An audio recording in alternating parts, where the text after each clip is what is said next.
안녕하세요, 여러분. 네, 이제 오늘부터는 2단원 들어갈 거예요. 2단원 화학의, 2단원 뭐지? 네, 원자의 세계. 원자의 세계를 할 거고요. 먼저 원자의 구조에 대해서 좀 얘기를 할 건데, 우리 중학교 때 하고, 그 다음에 통합과학 하면서 배웠듯이, 모든 물질은 원자로 되어 있다는 걸 우리가 다 알고 있죠. 그 중에서 이제 돌턴에 의해서 원자는 더 이상 쪼개지지 않는 물질을 이루는 가장 작은 입자이다. 뭐 이런 것들을 배웠었는데요. 그 안에 이제 원자 안이 어떻게 되어 있는지를 사람들이 되게 궁금해하기 시작을 해요. 그래서 그 이야기를 좀 해보도록 할 거예요. 그럼 같이 먼저 영상을 하나 보시고 그 다음에 시작하도록 하겠습니다. 네, 영상 보실게요. 쪼개져라. 이야. 난 물질을 이루는 기본 입자인걸. 쪼개질 리가 없어. 아니, 내가 쪼개지다니. 어떻게 된 거지? 물질을 구성하는 기본 입자인 원자는 더 작은 입자로 구성되어 있습니다. 원자를 구성하는 입자에는 어떤 것들이 있을까요? 네, 돌턴이 얘기했던 것처럼 더 이상 쪼개지지 않는 가장 기본의 입자, 원자가 주장된 이후에 여러 가지 알지 못하는 현상들이 발견이 돼요. 어떤 것들이냐면 렌트겐에 의해서 엑스레이가 발견이 되고요. 엑스레이는 알죠? 물질을 투과할 수 있는 어떤 빛. 그러면 이 빛이 어떻게 만들어지는지, 그게 물질에서부터 기인한 거니까 원자에 의해서 만들어질 텐데 왜 그런지를 몰랐고, 그 다음 퀴리 부인에 의해서 방사성 물질들도 발견이 되죠. 그러면 사람들은 그 원자가 과연 어떻게 구성되어 있는지, 그 안에는 무엇이 있는지를 궁금해하기 시작을 해요. 그 중에 첫 번째가 이제 전자의 발견인데요. 먼저 음극선 실험을 하게 되거든. 이 음극선 실험에 대해서 영상을 또 하나 볼게요. 이 크룩수관은 플러스 극인 양극이 유리관 아래에 있고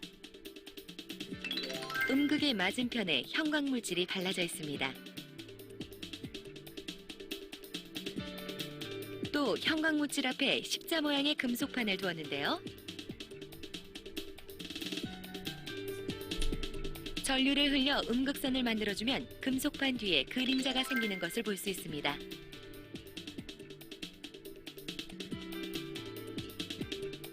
이 현상으로 음극선이 똑바로 직진하는 성질을 가지고 있고 장애물을 통과하지 못하는 입자라는 사실이 밝혀졌죠. 다른 모양의 크룩수관에 생긴 음극선에 말굽자석을 대보면 다른 현상이 생깁니다. 이렇게 음극선이 휘게 되는 거죠. 이렇게 자석의 영향을 받아 휘는 음극선의 현상을 보고 음극선이 마이너스 전기를 띤 작은 입자의 흐름이라는 것을 알게 됩니다. 이 크룩수관과 같은 음극선관이 들어있는 것이 바로 브라운관 TV입니다.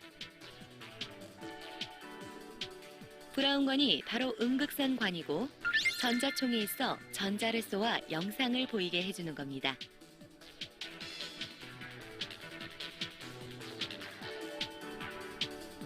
자석을 붙인 나무 막대를 TV 화면에 갖다 대면 이렇게 색이 달라지면서 자석의 자기장에 따라 화면이 휘어지는 것을 볼 수 있습니다.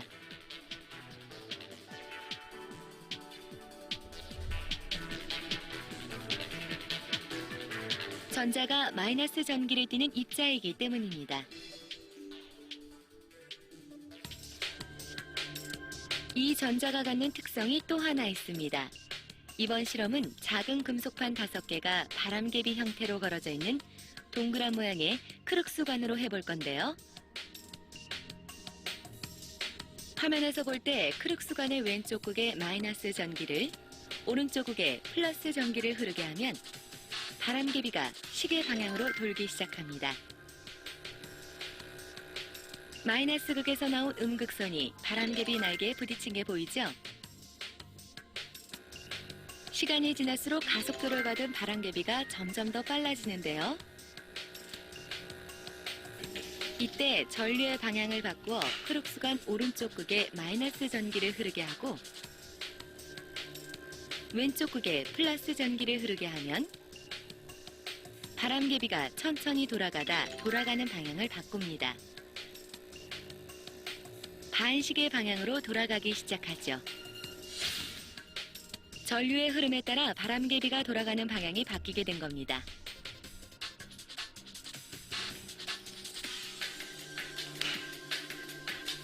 이때 전류의 흐름을 바꿔주면 빠르게 돌던 바람개비는 관성에 의해 원래 돌던 방향으로 계속 돌아가려고 하지만 반대쪽에서 오는 전자의 힘을 받아 속도가 느려지다 전자의 힘의 방향으로 방향을 바꾸어 빠르게 돌아가게 됩니다.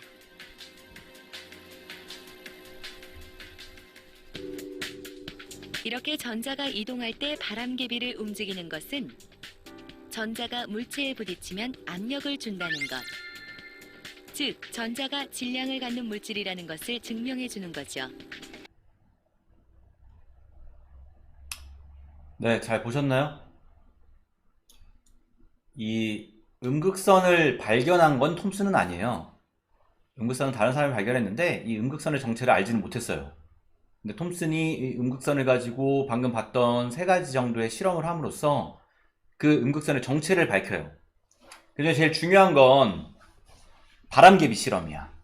우리가 빛을 아무리 물체에 쏜다고 해서 그 물체를 이동시킬 수 없죠. 물체를 이동시킨다는 건 힘을 가한다는 거고요. 힘을 가한다는 건 질량을 갖고 있다는 뜻이에요.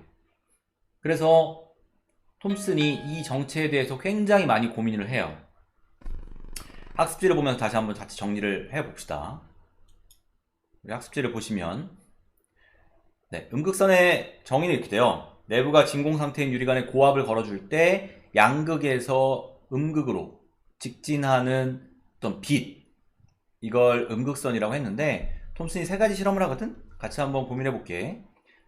여기 그림에는 여러분 이해하기 쉽게 그냥 플러스극, 마이너스극이라고 써놨어요. 근데 하지만 실제로 실험할 때는 N극, S극을 대는 거야. 우리 중학교 때 전자기력이라는 거 배웠죠? 이렇게 손으로 하는 거. 네. 전하를 띤 입자들이 자기장하에서 힘을 받게 되는 거예요. 근데 이해하기 쉽게 그냥 그림을 이렇게 표현해 놨고요. 어쨌든 플러스극 쪽으로 휜다고 한다면 이 음극선이 음전하를 띠고 있다. 이걸 알 수 있죠.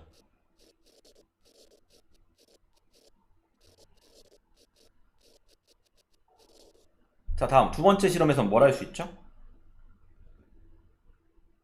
그림자가 생겨요. 얘는 직진하는 거죠. 마이너스에서 플러스 쪽으로 음극선은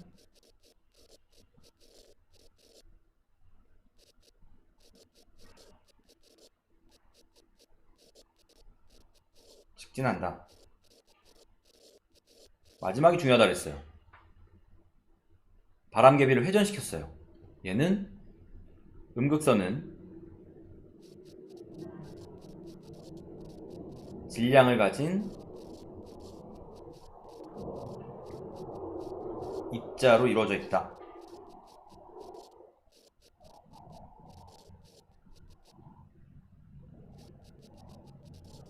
그리고 이 입자를 톰슨이 전자라고 이름을 붙여요. 자, 얘가 원자하고 어떤 관련이 있냐를 고민을 해보면 음극선은 여기 보시면 내부가 진공 상태인 유리관이라 그랬어. 진공이라는 건 안에 아무것도 없는 거예요. 그런데 마이너스극에서 플러스극으로 여기에서 이쪽으로 마이너스 전하를 띤 입자가 튀어나왔단 말이야. 그럼 그 입자는 어디서 나왔겠냐는 거죠. 걔는 어디서 왔을까? 이 마이너스 전하를 띤 입자가 어디서 생긴 거야? 안은 진공이야. 결론은 이 안에 들어있는 건 전극밖에 없어. 전극. 전극은 무엇으로 구성되어 있죠? 모든 물질이 그렇듯 얘 역시 원자로 되어 있고 모든 물질은 원자로 되어 있으니까 그렇다면 전자는 어디서 튀어나왔냐? 원자 내부에 존재했던 거예요. 원자 안에 존재하던 전자가 튀어나온 걸 톰슨이 발견한 거죠. 그리고 그 입자의 이름을 전자라고 붙인 거예요. 톰슨이 그 다음 한 일은 뭐였냐면 전자의 질량에 대한 전하량의 비를 밝혀 이거를 비전하라고 부르기도 하는데 이건 몰라도 되고요. 비전하라는 말은 이게 무슨 뜻이냐면 우리 차 이렇게 생각하자. 내가 공을 굴렸어. 근데 굴러오는 공이 이렇게 오고 있어. 그 공의 방향을 바꾸고 싶어요. 이렇게 가는 공을 밀어서 저쪽으로 가게 만들고 싶은데 공이 작은 공, 질량이 작은 공과 질량이 굉장히 큰 공이 있을 때 운동 방향을 더 바꾸기 어려운 건 뭘까? 질량이 큰 공의 운동 방향을 훨씬 더 바꾸기 어렵겠죠? 그래서 여기에서 걸어주는 자기장을 이게 실제로는 플러스 마이너스가 아니라 ns 자기장이라고 했죠. 자기장의 세기를 달리해. 자기장을 좀 더 세게 하고 약하게 하면 자기장이 셀수록 휘어지는 정도가 커질 테고 자기장이 작하면 휘는 정도가 작을 텐데 그 자기장의 크기와 휘는 정도를 이용해서 휘어지는 물질인 이 음극선의 정체인 전자가 얼만큼의 전하를 갖고 있을 때 얼만큼의 질량이다 라는 걸 계산을 해요. 전자 한 개의 질량이 아니라 거기까지가 톰슨이 한 역할이었어요. 그래서 그 값이 대략 1.76 곱하기 10의 8제곱 쿨롱 전기적 양, 전하의 양을 다루는 단위가 쿨롱이에요. 퍼 그램 전자가 1g만큼 있으면 전자 하나의 질량은 10의 마이너스 31승 그러니까 엄청나게 작아. 하지만 전자라는 애가 1g만큼 있다면 그만큼에 해당하는 전하량이 1.76 곱하기 10의 8제곱이다 라는 것까지를 알아내고요. 그 이후에 이제 실제 전자 한 개의 질량을 측정한 건 밀리컨이라는 사람이 하는데요. 잠시만요. 밀리컨은 뭘 하냐면 밀리컨이 오일 드랍 실험, 유적 실험이라는 걸 해. 이게 어떻게 하는 거냐면 이런 통을 만들고요. 통에 굉장히 작은 구멍만 하나 뚫어놔요. 그리고 여기에서 분무기로 이렇게 툭툭 하면서 이걸 눌러가지고 기름을 여기에 담아놓은 기름을 뿜어주는데 이 기름이 그냥 기름이 아니라 대전된 기름이야. 우리 중학교 때 마찰 전기 배웠잖아. 마찰 시키면 플러스 전자를 뺏기면 또는 전자를 받으면 마이너스 전하로 대전된다 이런 거 배웠죠? 대전된 마이너스로 대전된 기름을 뿜어줘요. 그러면 기름이 막 분사돼 나가면서 여기서 한 방울씩 이렇게 들어가겠지? 잘 보여요? 좀 안 보이면 조금만 크게 그릴게. 기름방울이 떨어져 나갈 거야. 똑똑똑 안으로 들어갈 텐데 이게 방울이 아니라 분사한 콜로이드 굉장히 작은 입자예요. 그리고 가정을 해. 이 안에는 전자가 뭐 하나든 두 개든 세 개든 뭐 이렇게 있을 거라고 생각을 했겠지. 그리고 측정을 해. 아니야 이건 빼고 이건 다시 얘기할게. 뭘 측정하냐면 마이너스로 대전된 거니까 이 아래쪽은 전기를 걸어서 여기는 마이너스 전극, 위쪽은 플러스 전극을 걸어놔요. 중력에 의해서 기름이 떨어지다가 전기장의 세기를 적당히 조절하니까 기름방울이 가운데 딱 멈춘 거예요. 중력에 의해서 기름방울이 떨어져야 되는데 아래쪽은 마이너스, 위쪽은 플러스 전기장을 걸어 놓으니까 기름이 딱 멈췄어. 근데 어떤 기름방울은 전하가 2개 또는 어떤 애는 3개, 어떤 애는 4개 이렇게 포함되어 있을 수 있어. 기름방울의 크기 다 다르니까. 그런데 어쨌든 얘네가 항상 어떤 특정한 값의 배수로서 존재한다는 걸 안 거야. 그러니까 전자를 더 많이 갖고 있는 애는 무거울 테니까 전기장을 더 크게 걸어야 되고, 작게 존재하는 애는 작게 걸어도 되는데, 그 중간에 딱 멈추게 해주는 전기의 세기가 항상 일정한 배로 존재하더라는 거야. 그래서 이게 전자 한 개의 전하량이구나 라는 걸 알게 돼요. 그 값이 1.6 곱하기 10의 마이너스 18 제곱 쿨롱이에요. 이게 전자 하나의 전하량이야. 그래서 요거는 이제 뒤에 쿨롱이 구하게 된 거고요. 이걸 통해서 앞에서 구했던 톰슨의 비전하량 1g의 전자가 갖고 있는 전하량과 계산해서 전자 한 개의 질량도 구하게 돼요. 여기까지 몰라도 돼요. 그냥 이런 일이 있었구나 라는 것만 알아두시면 될 것 같아요. 자, 그래서 톰슨이 제안한 원자 모형이에요. 이거를 플럼 푸딩 모형이라고 하거나 아니면 건포도 식빵 모형이다 라고 얘기하기도 하는데, 보시면 이 파란색들이 전자예요. 그럼 이 플러스는 뭐냐? 원자 자체는 중성이거든.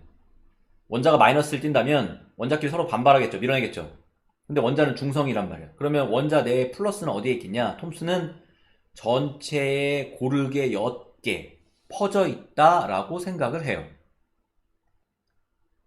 건포도 식빵에서 전체 빵이 플러스를 다 띄는 거고, 마이너스인 전자가 콕콕콕콕콕 박혀 있는 것과 같이 생각을 하는 거야. 이거는 그냥 전체가 양전하를 띠고 있어요. 이런 모형을 톰슨이 주장을 해요. 자, 다음 장으로 가봅시다. 정리 좀 하고 갈까? 우리 책에 보면 책에 59쪽에 핵심 개념 확인하기 있거든요. 거기 한번 해볼게요.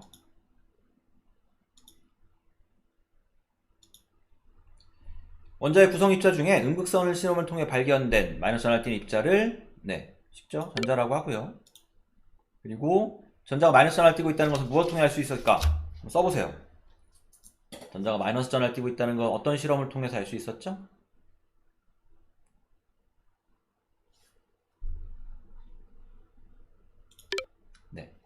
전기장을 걸었을 때 음극선이 플러스 극방향으로 휘었으므로 전자는 마이너스 전하를 띈다 라는 걸 알 수가 있어요.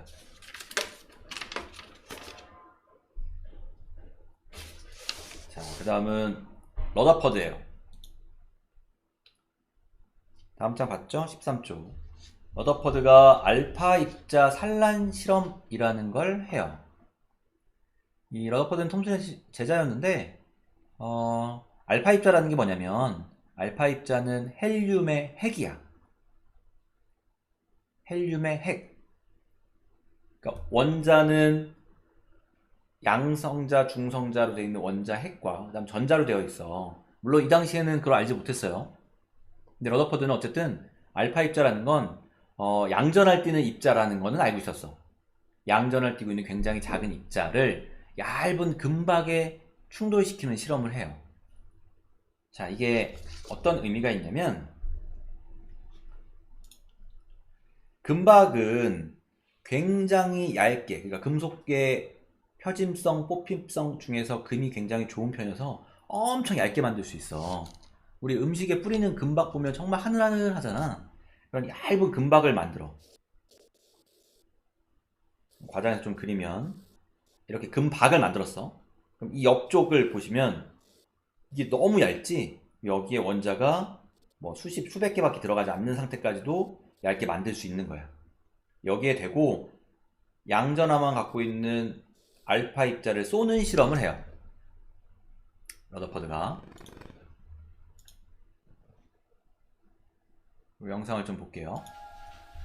러더퍼드가 본 원자 안은 어땠을까요?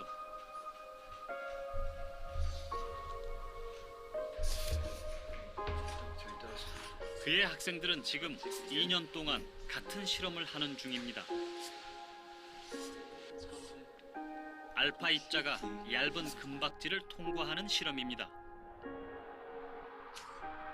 납으로 된 용기 속에 방사성 원소를 넣고 금박을 향해 입구를 열어두면 원소에서 나온 알파 입자가 빠른 속력으로 금박을 향해 날아갑니다. 얇은 금박지는 원자 400개가 들어있습니다. 알파 입자는 전자보다 7,500배 무거운 물질입니다. 금박지에 쏘면 그대로 금박지를 뚫고 나가버리죠. Still a lot more to be done. How's it going? Very well, sir. We've been making the measurements you requested. 러더퍼드는 Have you seen anything? 혹시라도 금박지를 통과하지 못하고 조금이라도 휘어지는 입자가 있는지 보라고 했습니다. 말이 쉽지 이 실험은 말 그대로 백사장에서 바늘을 찾는 일입니다. Well, quite strangely, 예를 들면 이런 거죠. as you can see here, sir,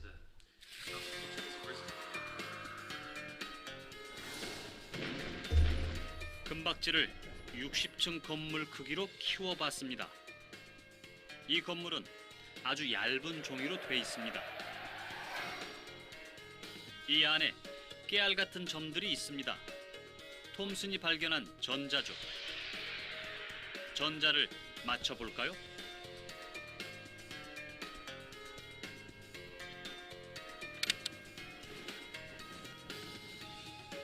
이 총알은 러더퍼드의 실험에서 금박지를 향해 날아가는 알파 입자와 같습니다. 창호지처럼 얇은 막이니 총알은 벽을 통과해 버립니다.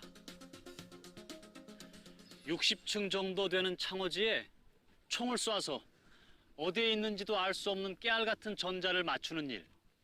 러더퍼드는 조교에게 그런 실험을 시키고 있었습니다. 2년이 다 돼갈 때 튕겨져 나온 알파 입자를 발견합니다. 8,000분의 1의 확률이었죠.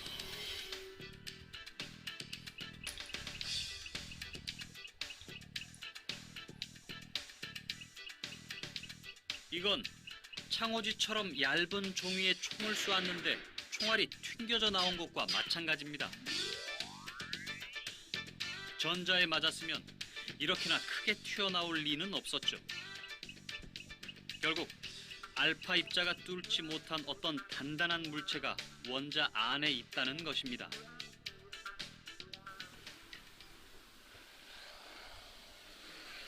원자가 있습니다. 이 안에. 이게 뭘까? 1년 넘게 생각했습니다. 러더퍼드는 양의 성질을 가진 입자, 원자핵이라고 생각하죠. 그렇다면 전자는 어떻게 있을까? 원자핵 주변을 돌고 있습니다.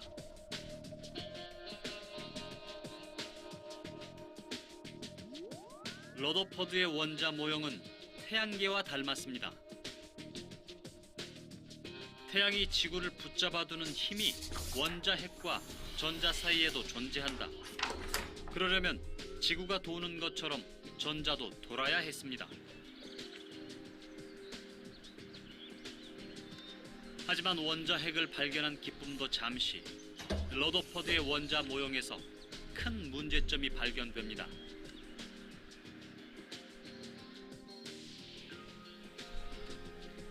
양극과 음극이 서로 끌어당긴다는 것을 우리는 압니다. 양극에 원자핵이 있고 음극인 전자가 돌고 있다면 원자핵이 더 가벼운 전자를 끌어당길 겁니다. 전자가 원자핵으로 빨려 들어간다면 원자는 사라지겠죠. 원자핵과 전자는 어떻게 그 긴장감을 유지하고 있는 걸까요? 안타깝게도 그건 러더퍼드 세대엔 알 수 없는 일이었습니다.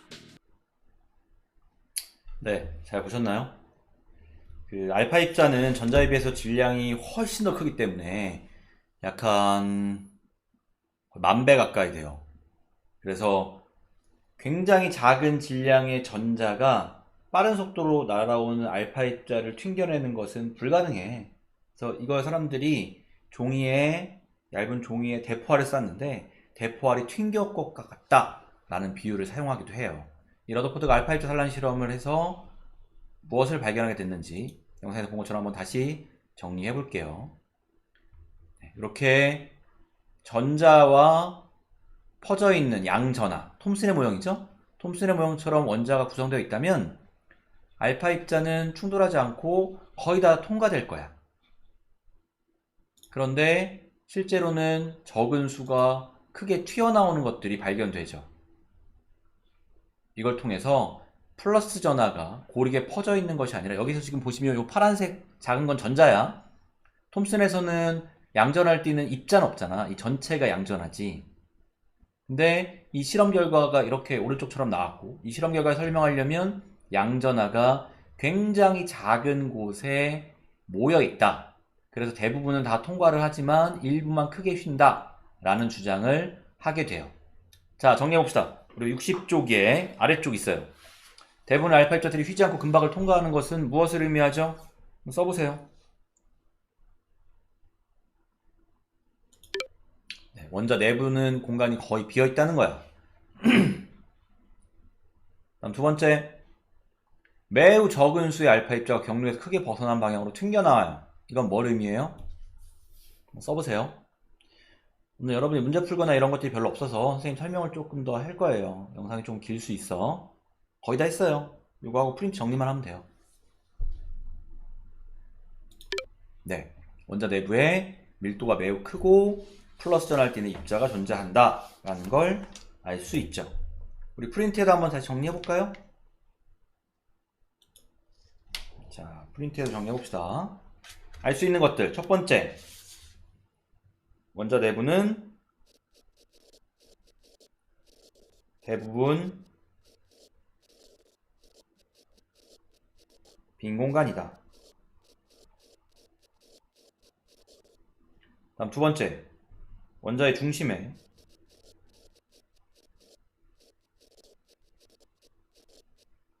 크기가 매우 작고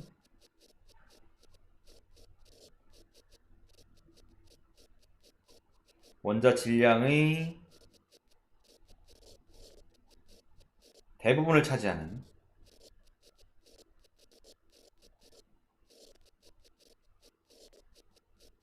양전하를 띤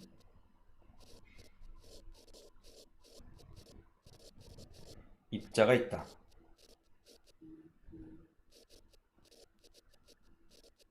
그리고 이 입자의 이름을 그래서 러더퍼드가 원자 핵이라고 지은 거예요. 그렇게 만들어진 러더퍼드의 원자 모형이에요. 중심에 원자 핵이 있고요. 플러스 하나를 띄고 있죠? 그리고 태양 중심을 여러 행성들이 돌듯이 전자가 돌고 있는 이런 모형을 주장하게 돼요. 밑에 양성자와 중성자의 발견도 써놨는데요. 얘는 그렇게 중요하진 않아요. 그냥 골투슈타인 사람이 양성자 발견했고 체드윅이 중성자 발견했구나 정도만 알아두면 될 것 같아요. 오늘 여기까지 하고요. 그리고 여러분이 한번 뒤에서 모형을 그릴 거야. 우리가 모든 모형을 다 그려볼 건데, 우선 교과서의 59쪽과 60쪽에 보시면 59쪽에 여기 톰슨 원자 모형, 그 다음에 61쪽에 러더퍼드 원자 모형 그리는 공간이 있어요. 이거 한번 그려보시고 오늘 마무리 하도록 할게요. 네, 수고하셨습니다.